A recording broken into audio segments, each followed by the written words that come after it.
There are people who go through Holy Week, and there are people who truly enter it.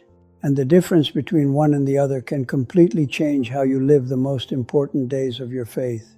Because yes, so many people live Holy Week every year. They go to a procession, hear part of the gospel, see images, get emotional, maybe attend 1 or 2 services, and still don't really understand what the church is celebrating. And when that happens, it doesn't matter how many religious things you do. You can stay on the surface. That's the deeper problem. Holy Week can be admired from the outside. It can be respected from the outside. It can even be enjoyed from the outside. But living it well is something else entirely. Living it well requires entering it with an awake mind, a heart that's in order, and a much clearer awareness of what is actually happening. Because Holy Week isn't just an intense religious week. It isn't a kind of high season in the Christian calendar. It isn't a pretty block of tradition, culture, incense, and emotion. It is the very center of the faith. We are not watching important scenes from Jesus' life.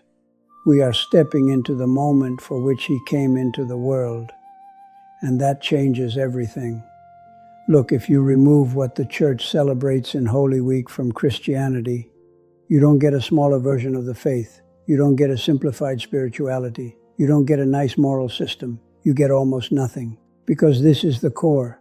Christ gives himself, suffers, dies, and rises again.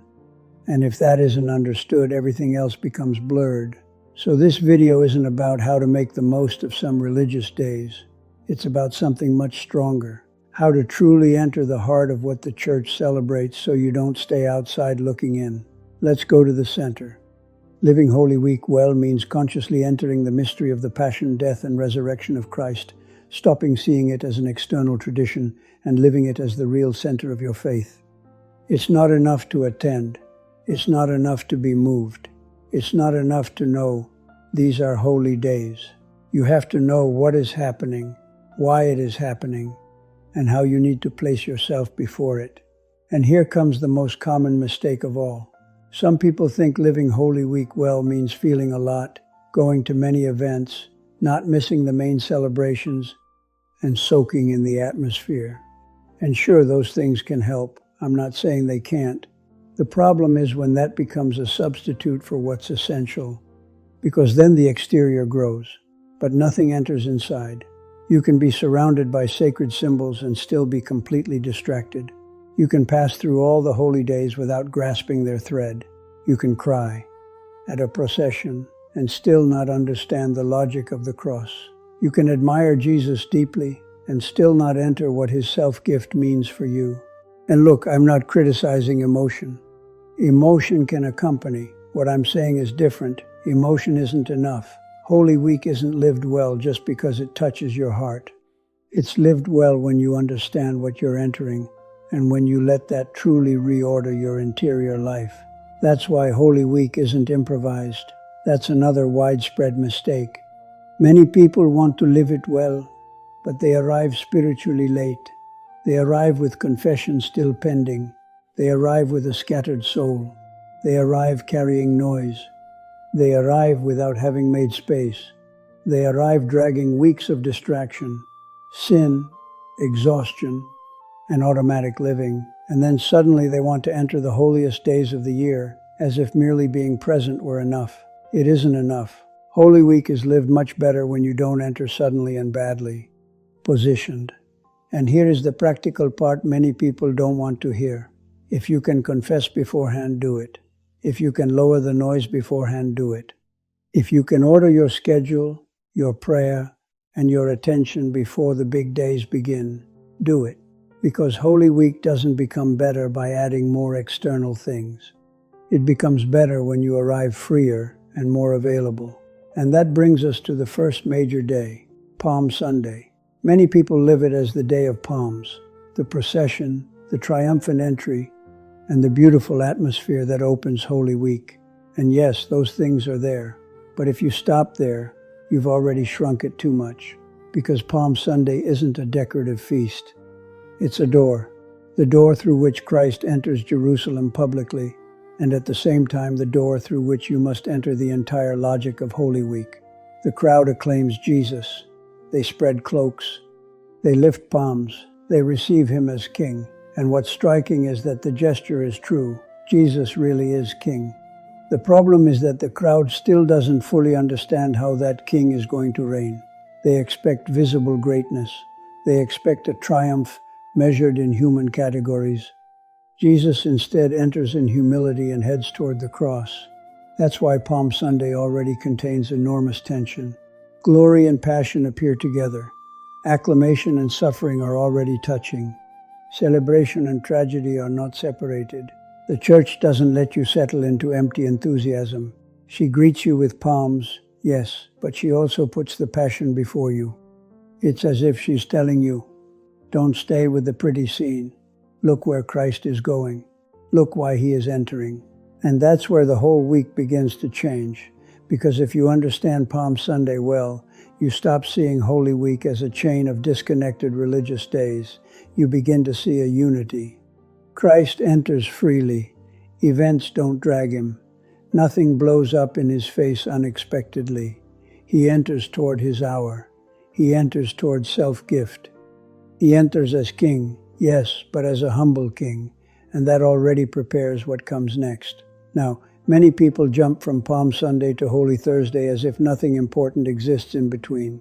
And that's another mistake. Monday, Tuesday, and Wednesday of Holy Week are not filler days. They are not a liturgical waiting room. They are not there so you can hold on until the good stuff. They are days when the soul should truly get into place. Days to lower the noise, to read the gospel with more attention, to examine the heart, to stop living in fragments as if nothing serious has started yet. And honestly, many people waste those days completely.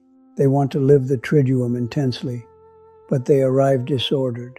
They want to understand Good Friday, but they've lived Monday, Tuesday, and Wednesday on autopilot. They want to be moved at Easter, but they've entered without inner preparation. And then everything becomes more external, more superficial, more atmosphere, and less reality.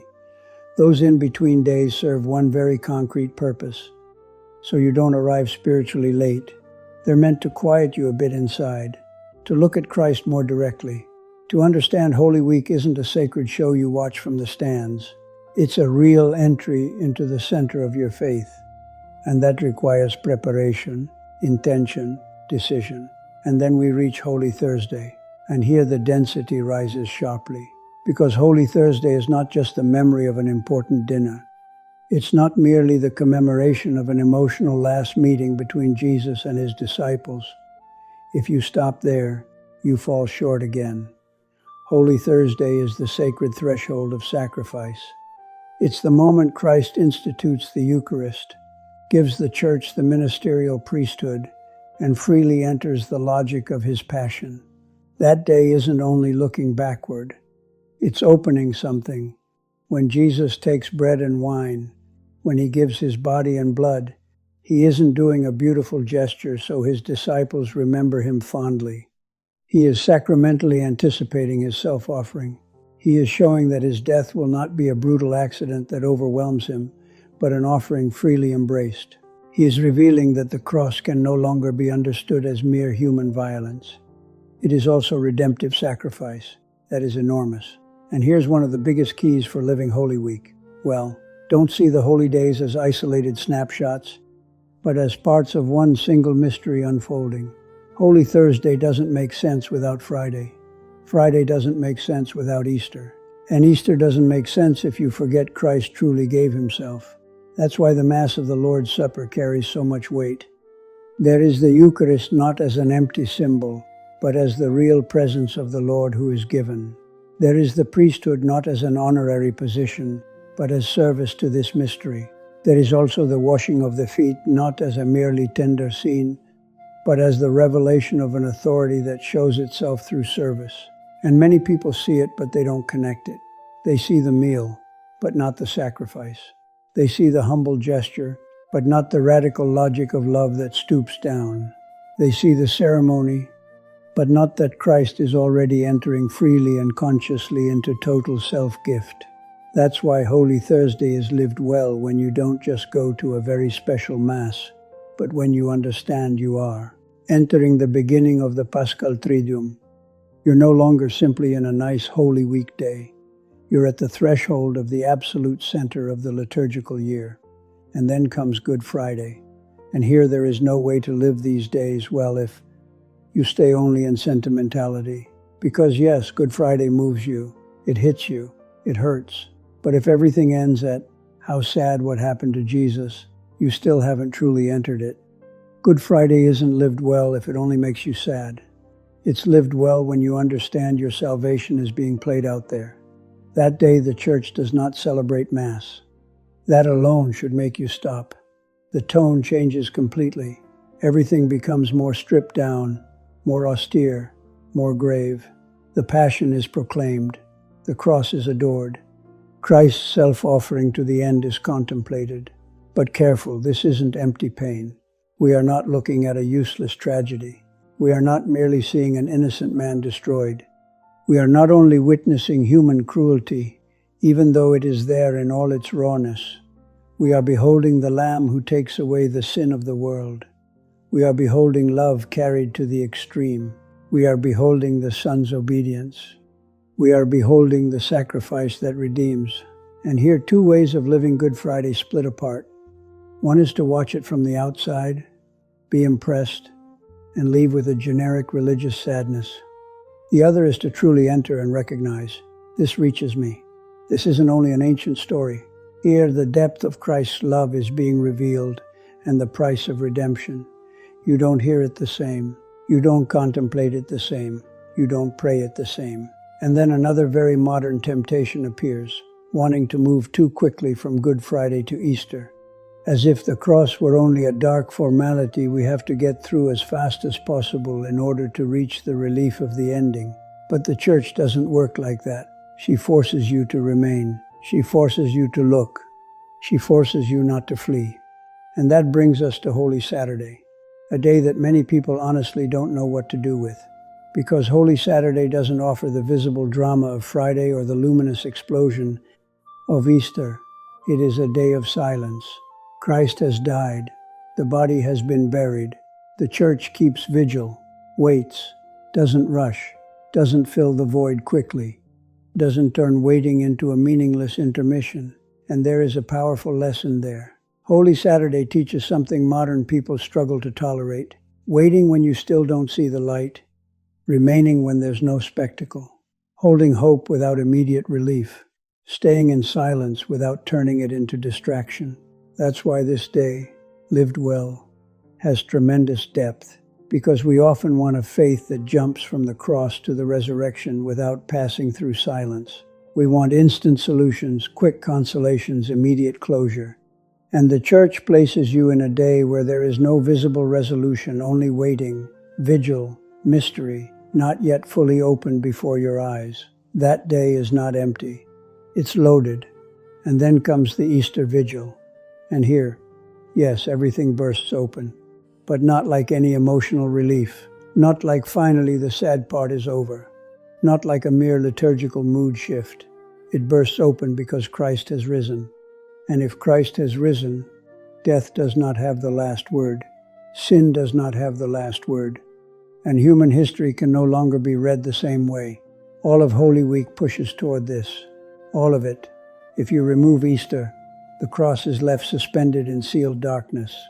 But if Easter is real, then the cross is revealed as the path of victory, not a superficial victory, not a victory of crushing enemies, but something infinitely greater, Christ's victory over sin and death. That's why the Easter Vigil is not just a prettier, longer Mass. It is the most important night of the year. The whole heart of the Christian faith beats there, and that should radically change how you live it. You don't go as someone attending a special celebration. You go as someone stepping into the central proclamation of the gospel. Christ lives, and that isn't a devotional detail. It's the foundation of everything. If Christ does not rise, the faith collapses. If Christ rises, everything changes.